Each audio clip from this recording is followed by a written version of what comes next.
Attorney in New Jersey. He's the author of the article, The New Star Chamber, the New Jersey Family Court and the Prevention of Domestic Violence Act, published by the Rutgers Law Review. Dave is the attorney who brought the Crespo case, in which the judge found the New Jersey domestic violence statute unconstitutional on the grounds that the standard of proof was so low that it fails to protect innocent people from being subjected to restraining orders. Dave.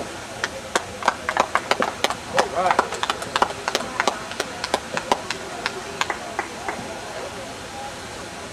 Thank you, Cheryl. I think most people are unaware of what goes on in the courts. I'm and also very interested in political philosophy, and when I was introduced to what goes on in the family courts, it was a shock to me. So, I'm a lawyer, I should know a little bit more than the average person. I didn't know. I don't think most people know what goes on. Now, until I had a case that went into the family court for various reasons, it was a personal injury action within the family court, and it involved a restraining order and alienation syndrome, and a rude awakening to horrors that go on in this country. One of the things that interests me in the concept or in the topic of restraining order is the house, and he's not around now to combat any lies told about. Like he doesn't love you. They mentioned keeping him from being there. He's dangerous, and it's a tool for in here. I wish there were hundreds of people here, and I think that's one of the problems with the system is people get beaten down. There's a restraining order against them. They can't see their kids. They realize the whole system is against them, and they curl up and feel and lick their wounds, and they might even kill them to fight the system. So I urge everybody here and anyone who sees this on the internet, fight the system. Just we can. Don't give up. On that issue, as Cheryl mentioned, I was the attorney that brought the Crespo case, which I think is a big victory for justice.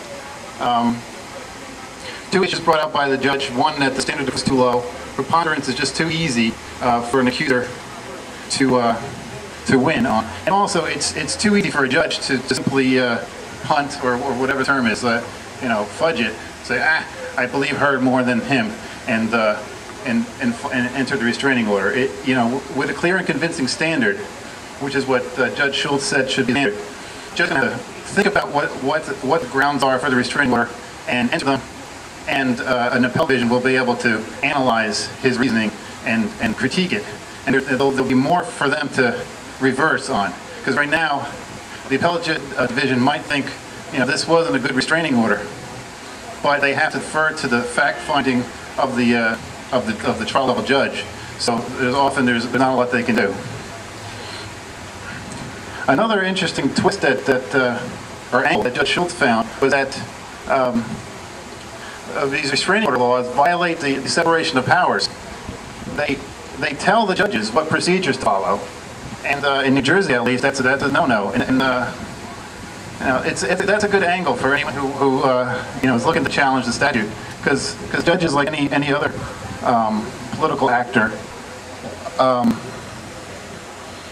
resent power grabs. And here's a power grab in the legislature, and they're it's something that judges might react to.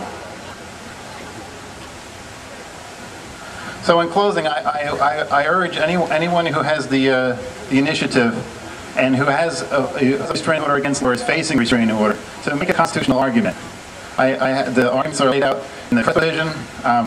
Most of them agreed with, but the judge does lay out my arguments, and the Crespo decision is available on the internet. I just Google Crespo, Schultz, a PDF, and domestic violence. They're convincing, and you should be able to find the decision. Also, I make a lot of arguments in my article, The New Star Chamber. That's also on the internet. If you just Google that, New Star Chamber, Heleniak, PDF, you should be able to find it. And challenge it. If possible, get a good lawyer, because this is a skill, writing appellate briefs, and sometimes pro ses aren't the best at doing that. But if you can't afford a lawyer, try to write like a lawyer, and that's not using big Latin words. That's using careful, reasoned arguments, not inflammatory rants and caps and bold letters and validations like this, a criminal court in you know, in the sense of the court is criminal, or they stole my case, you know, tone it down when you, if you're pro se and you're doing a constitutional challenge. All right, thanks a lot, guys.